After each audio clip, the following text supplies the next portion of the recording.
The best preparation for tomorrow is doing your best today. Learning new things and maintaining your habits is very important while doing any preparation. तो आज मैं अपना morning routine आप लोगों के साथ share कर रही हूँ and also learn new skills as well.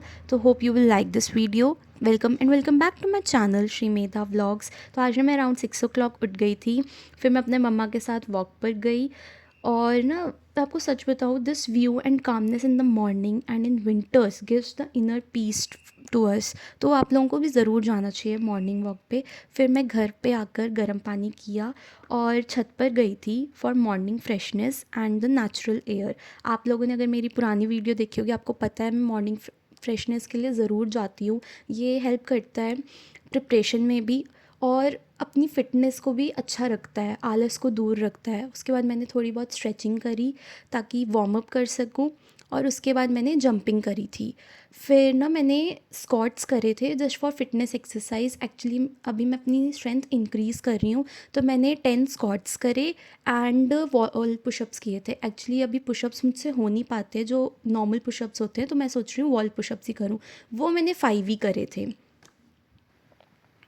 Fitness is very very very important. अगर आप कोई भी तैयारी कर रहे हो उसके लिए आपको ज़रूर करना चाहिए. अगर आप नहीं करते हो तो यू शुड मेंटेन, अपनी हैबिट में डालो ये चीज़ें करने के लिए डेफिनेटली. सो उसके बाद मैंने योगा किया एंड प्राणायाम. तो प्लीज़ मेरी दूसरी वीडियो देखना, आपको पता लगेगा मैं प्राणायाम भी ज़रूर करती हूँ. तो मैं अनुलोम विलोम मैंने किया, उसके बाद 3 बार ओम का उच्चारण किया और फिर भ्रामरी करी थी. दिस गिव्स द मेडिटेशन जो होता है ना, बहुत ज़रूरी होता है ताकि आप जो प्रेशर फील कर रहे हो वो सब हट सके आपसे. ठीक है, this help me a lot in my preparation. तो आप भी अपने ज़रूर ट्राई करना. और फिर उसके बाद आपको मैं बताती हूँ, मैं ना बाइक चलाना सीख रही थी. तो मैंने पापा को बोला, पापा प्लीज़ मुझे बाइक चलानी है, तो आप मुझे बताओ. तो मैंने थोड़ी बहुत प्रैक्टिस करी. I am learning new things. तो हमेशा ना अपनी लर्निंग नहीं आपको स्टॉप करनी है. You should learn new things at any cost. हमेशा करते रहो, you should never stop your learning. और ना फिर मैंने अपना फर्स्ट स्लॉट शुरू कर दिया था पढ़ाई का. तो आज ना सैटरडे था, तो so I thought whatever is pending I should complete that. तो मेरा ना CSA and compiler designing subject pending था. So I thought to complete this weekend. So, who all are not from CS background, let me tell you what is CSA and compiler designing subject. So, CSA is like how our hardwares, that is CPU, memory, or input devices interact to execute. So, there are set of rules. Okay, so this gives the knowledge for cache memory. So, cache memory is like, अगर आप CS background से नहीं, आपको लगता होगा जब आप कुछ सर्फिंग करते हो आपको लगता है ये डेटा जल्दी से कैसे आ गया, तो वो कैशे में पड़ा होता है. और अगर आपको लगता है थोड़ा टाइम लग रहा है तो वो फिज़िकल मेमोरी या किसी और मेमोरी से आता है. तो उसके बारे में हम कैसे डेटा फेच करते हैं और हमारे जो input output devices like printer वगैरह कैसे वर्क करते हैं, कैसे इंट्रैक्ट करते हैं मशीन्स में, तो हम वो नॉलेज इस सब्जेक्ट से लेते हैं, that is computer system architecture. And what is compiler designing. So compiler designing is to build compiler. So what is compiler, जो हाई लेवल लैंग्वेज को मशीन कोड में चेंज करता है. So what is machine code. Actually होता क्या है, हमारे computer में बाइनरी सिस्टम चलता है, दैट इज़ वो बाइनरी लैंग्वेज ही समझता है, 0-1 लैंग्वेज. अगर आपने बचपन में पढ़ा होगा कि वो 1010 हम पढ़ते थे, 2 की पावर हम उसको चेंज करते, सो दैट इज़ बाइनरी लैंग्वेज. तो हमारा सिस्टम ना वही लैंग्वेज समझता है, बट हम वो चीज़ आसानी से नहीं समझ पाते. तो आजकल क्या हो गया है, हम उसको कोड को लिखते हैं. So there is a compiler that helps to change that high level language to low level language. तो वो कैसे चेंज होता है, so that is that knowledge actually we get from this subject. तो उसको डिज़ाइन कैसे करना है. सो आज मैंने सोचा, so this is the main thing about this subjects. तो आज मैंने सोचा मेरे 2 ये सब्जेक्ट पेंडिंग है, although they are like average subject. तो मैंने वो पढ़े हुए हैं, मेरे को वो ईजी लगता है. So I thought let's complete this first, उसके बाद मैं अपनी दोबारा रिवीजन करूँगी.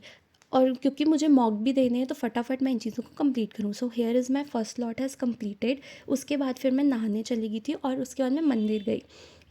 मैंने एक ब्लॉग में और भी डाला था, अगर आपने नहीं देखा प्लीज़ देखना. मैं मंदिर भी जितना हो सकता है उतना ट्राई करती हूँ, मैं जाऊँ ही जाऊँ. इन लाइफ सब कुछ कर लो लेकिन कभी कभी परेशान हो जाते हो, तो कुछ समझ नहीं आता, तो अपनी फैमिली के साथ टाइम स्पेंड करो। और या तो मंदिर जाओ, भोले बाबा से बात करो, you will feel so much positiveness in life.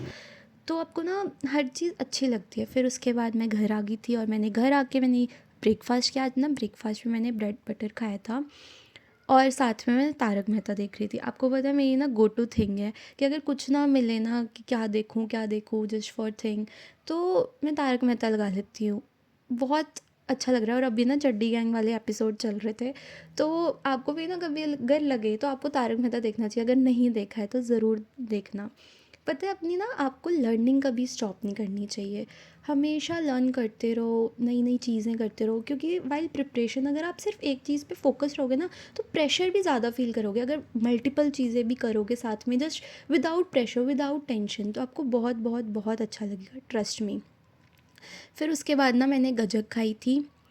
ये जो गुड़ वाली पट्टी होती है ना जिसे कहते हैं, वो खाई थी।